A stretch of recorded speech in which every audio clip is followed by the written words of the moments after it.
As somebody who's been involved in law enforcement on the Cape since 1978, the issue of substance abuse is something that I've watched occur on the Cape since that time.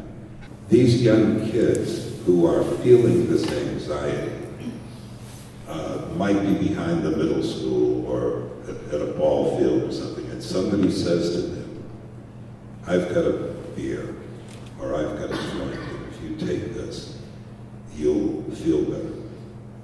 And when a kid does that, and begins that process of self-medicating, that is, at that very young age, the sort of embarking on the path that ultimately brings them into my system. And so we come to Calmer Choice.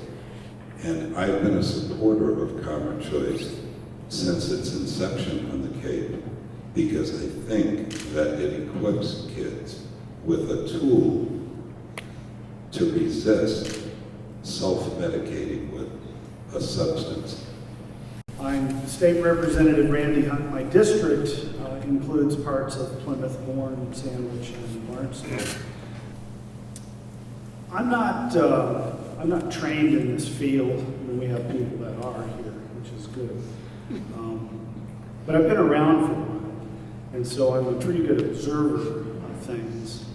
And one of the things that seems like a simple approach, but not so, is that if you look at how we deal with this substance use disorder problem that we have, the approach, I think, ought to be prevention and education first.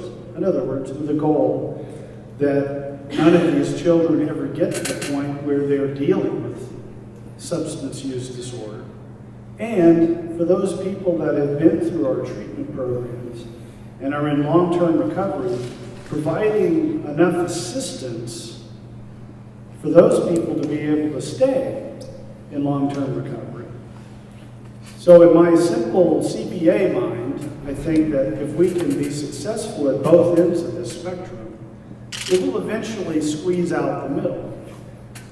But it's a generational issue, meaning you're not going to be able to determine that a kid did not do something because of a specific thing that somebody told them or a specific program that that child went to. What we have to do is commit to these ways of educating and preventing this issue and stay with it. We need to fund it and stay with it. The things that work, do more of those things. The things that don't seem to be working, cast aside and try something new. And that's what I think we're doing here with Calmer Choice. Some people say there's not enough study about Calmer Choice. There are studies about Calmer Choice. However, you can't try something new unless you try something new. And so while we're trying something new, Fiona is working furiously to get information together and looked at by some people at Yale University so that we can have those studies that say, hey, this is a proven strategy. So I'm Trudy Avery. I'm the National Development Officer for Caron Treatment Centers. We are an inpatient substance abuse program based in Pennsylvania. I could sit up here all night and talk as a professional, but I'm really here this evening because I am a mom of 4 sons. My 28-year-old son, Corey, is in long-term recovery from heroin addiction. He's now at the chronological age that he has struggled with this disease for half of his life, starting at the age of 14. He's been sober for 3 years, and I always say, as the mother of 4 sons, I'm proud of all of my sons, but I can actually sit here and say that I am the proudest of Corey, because he has fought a fight of his lifetime and found the energy to do so, and And that's something that most of us in this room will never have an understanding of. So I've taken my personal story as a mom, and nothing against you, Randy, but I always remember my sister's words, and she is a clinical person working in a recovery center in New York. Many years ago, when I was trying to fight the broken system, my sister said, Trudy, there are a lot of politicians out there who are really trying to make change, but just take one angry mom, and they can...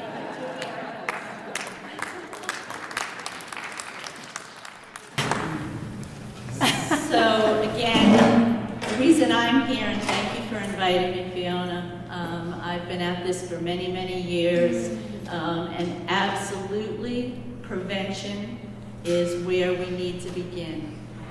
And for the parents out there who are afraid to say, gee, my kids are too young, I don't want to bring the topic up, they're never too young. So again, thank you, Fiona, for everything that you're doing. We as parents, as citizens of this community, we can make a difference and we can save our children. This is our country's future generation, and substance abuse is killing them. So thank you. My name is Joanne Sykes, and currently I work as an adjustment counselor at the Morse Pond School in Falmouth. I've been in the Falmouth district for 10 years now, but prior to that I was in the Sandwich district. My first degree, though, coming out of college was as a health educator, and my dream was to get into the schools and teach health. Well, as maybe you know this, maybe you don't, but our health curriculum has pretty much dried up. The rigor of our academic standards these days, the push for all of the testing has really taken a lot of the emphasis off of all those preventative lessons that kids should be getting. The standards are still there. If you go on the Massachusetts Department of Elementary and Secondary Education, you'll find the standards. They were adopted in, I think, 1999. But they're still there. We really should be teaching kids a lot about how to take care of their emotional health, their physical health, how to understand their emotions. We talked about anxiety. In my role as an adjustment counselor, I spent 8 years at Falmouth High School. And I have to tell you, it was very, very sad. And it wasn't just Falmouth High School, I think it could be any high school. The challenges that kids are facing today, for many kids, feel insurmountable. They really don't know what kind of future they're going to have in terms of job prospects. The social media world that we live in gives kids a sense that they're constantly being scrutinized and evaluated, and if someone knows something about them, they think everyone does. And actually, they're right, because things are posted on Instagram, and we can't even keep up the pace with all of these new social media venues. But the stress level that I've seen in the high school students was significant and very sad. I found that going down to the Morse Pond School was going to give me an opportunity to actually finally do something. I tell the story, I'm not the first one to say this story, but this is sort of what it felt like being an adjustment counselor in a high school on Cape Cod. It was like being in a river, and there are children, teenagers floating by, and you're panicking, running into the middle of the river, pulling them to the shore, and hopefully you've got a mom like Trudy, who's there at the side of the pond, at the shoreline to take them in, to try to get them the help they need. Many of them just slip back in again. But in all those years, 8 years of toiling away every day as an adjustment counselor, desperately trying to help teenagers, I never had a chance to get upstream and figure out what was pushing them in. I knew what it was because of the statistics and all the work and research that I've done, but that sense of hopelessness of not being able to do something to turn it around, knowing full well that the health curriculums were being diminished and that kids weren't being taught in a formal way these lessons that are so essential. Now that I'm down at a 5th and 6th grade building, I find myself sadly not making much progress. I have to approach my work very differently because I'm working with smaller children, so I have a much greater need to talk to the parents.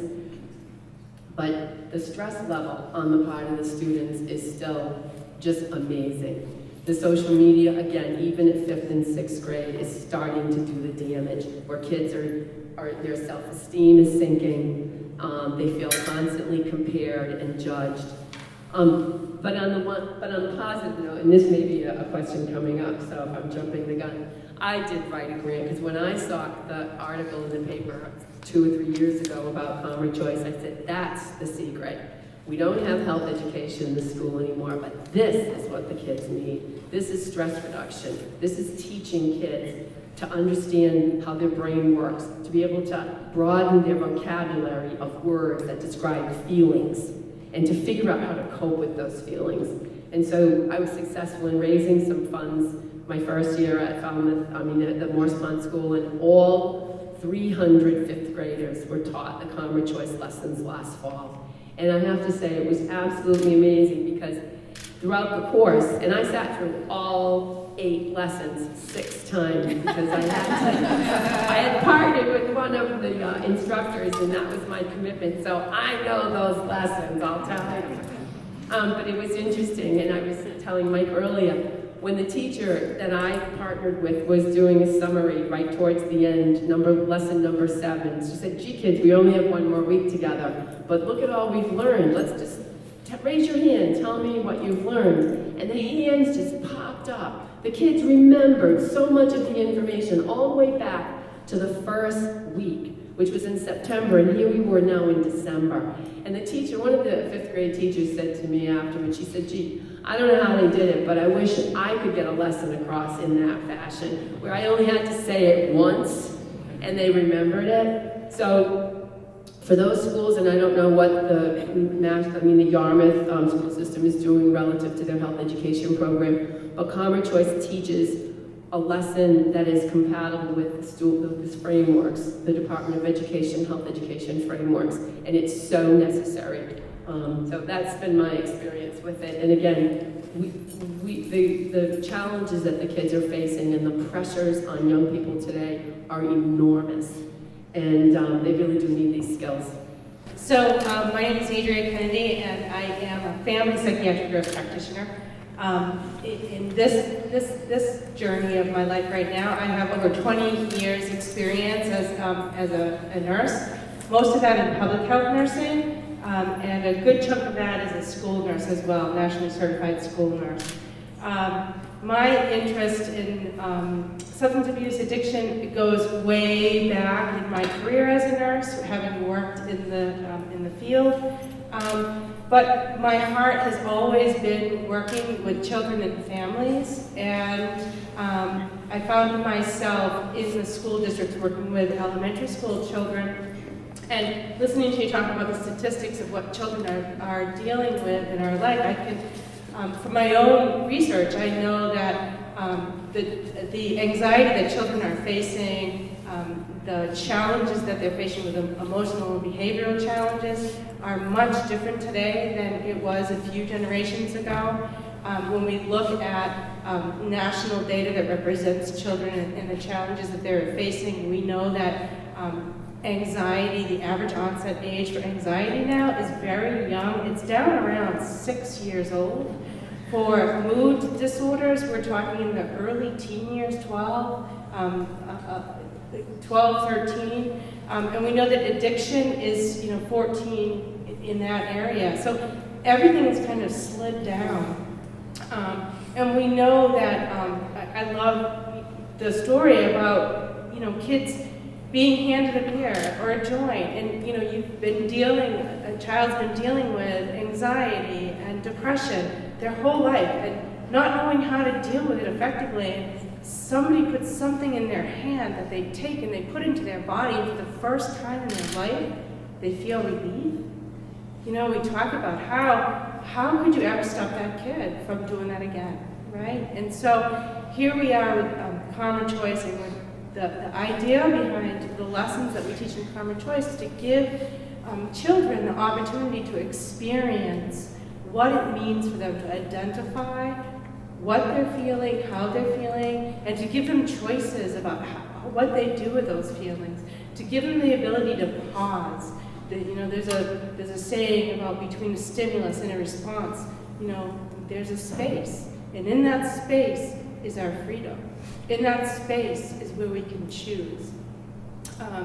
And so, you know, looking at how Commerce Choice provide these opportunities to children and starting very young so that they have this, the experience, they get to understand it, they get to feel it, and they get to do it over and over again throughout their school experience so that by the time they end up in those situations, by the time the life pressures are closing in on them, they have some internal skills, some empowerment within themselves to be able to know how they can be safe and make better choices for themselves. So I think that's why I'm so committed to Commerce Choice and why I've worked so hard to create and work with the folks that I'm working with in the schools around the lessons that we teach.